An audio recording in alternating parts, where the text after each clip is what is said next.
With 5 days left in this year's legislative session, a last-minute move in Salem is putting free preschool at risk for thousands of Multnomah County students. This is unconscionable and underhanded. Today, in an impromptu news conference, All right, let me know when you guys are ready. the Multnomah County Board condemns a Senate bill that would eliminate the county's Preschool for All program by 2027. That the County Commission is standing together and Multnomah County is doing everything possible to protect against this unprecedented, unfair, and undemocratic effort. Back in 2020, Multnomah County voters approved a tax on high-income earners to fund free preschool for 3- and 4-year-olds. It's a 1.5% tax on couples making a joint yearly salary of over $200,000, and an additional 1.5% tax on couples making over $400,000. Well, this week in Salem, lawmakers made an amendment to Senate Bill 106, a bill that would require a revenue officer to study Oregon's tax systems. The amendment came from the Senate Committee on Finance and Revenue, proposed at 10:25 Monday night.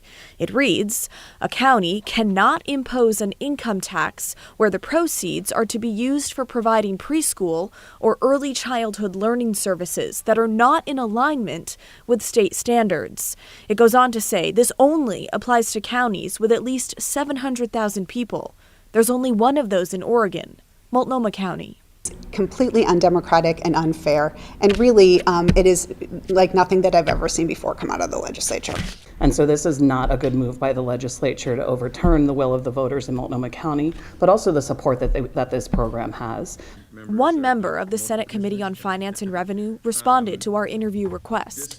Senator Deb Patterson's office said she has no comment. I encourage the legislature to care about the economic well-being of Multnomah County, but I significantly question their economic understanding of the value of preschool for all.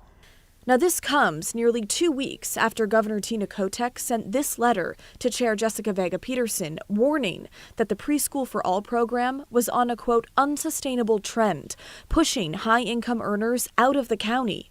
In April, a county audit said the program had been slow to meet goals. This is a program that is still relatively new, and so we are continuing to grow, we are continuing to learn, we are continuing to have process improvements as we have more conversations with providers, with families, with children, with the workers. The county chair says the program is on track to provide free preschool to every 3- and 4-year-old in the county by 2030, with nearly 4,000 seats paid for this coming year. Oh, good swing. You're going to drive the high-income people out of Portland, and then you won't have the tax base to support things like this. And I think the Preschool for All, I've got a lot of friends who don't qualify for it and are fairly high income, and they're really seriously considering moving out of Portland because of the tax rate. An argument Commissioner Megan Moyer disputes. One, I don't concede that I believe Commissioner Moyer represents District 1, which includes parts of the Central East Side and everything west of the Willamette River, where many of the people who pay this tax live. Why are families looking to move? I have never once heard that the reason a family with children and highly skilled upper income earners left Multnomah County was because of a Preschool for All tax. Since May of 2020, Multnomah County has gained over 5,000 Preschool for All taxpayers. That's according to the Portland City Revenue Division. And we're one of those rare families that we both benefit from and pay into Preschool for All. And we're thrilled to do it. We think that it's an extremely wise investment of public dollars. Jonathan Pulvers has one child in the Preschool for All program at this Central East Side community school. It has been, by leaps and bounds, the most wonderful thing that government has ever done for us. I think it is our responsibility, looking at the economic future of Multnomah County, to think not just about our tax base today, but our tax base in the next 10, 20, 30 years. And I am telling you, one of our challenges is how do we retain and attract highly skilled workers who are in their 20s, 30s, and 40s. And Preschool for All is a direct benefit to that demographic. So if the amendment as written passes, the tax that funds the program would no longer be collected, not even for 2025. Reserves for the program would be used to keep it afloat until 2027. Now, just a few hours ago, the Senate Committee on Finance and Revenue, where the controversial amendment came from, held an information session on this bill. Members of the Multnomah County Commission, including the chair, showed up to testify in support of Preschool for All. Lawmakers brought up concerns that the state already offers 3 preschool programs.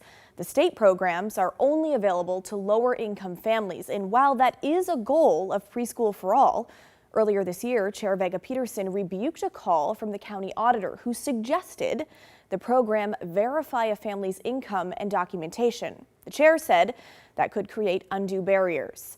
Here are some of the concerns coming from state lawmakers today and some of the back and forth between them and the county chair. Listen. But we also want to make sure that we're not duplicating services. The state is investing a lot of money in our Department of Early Learning.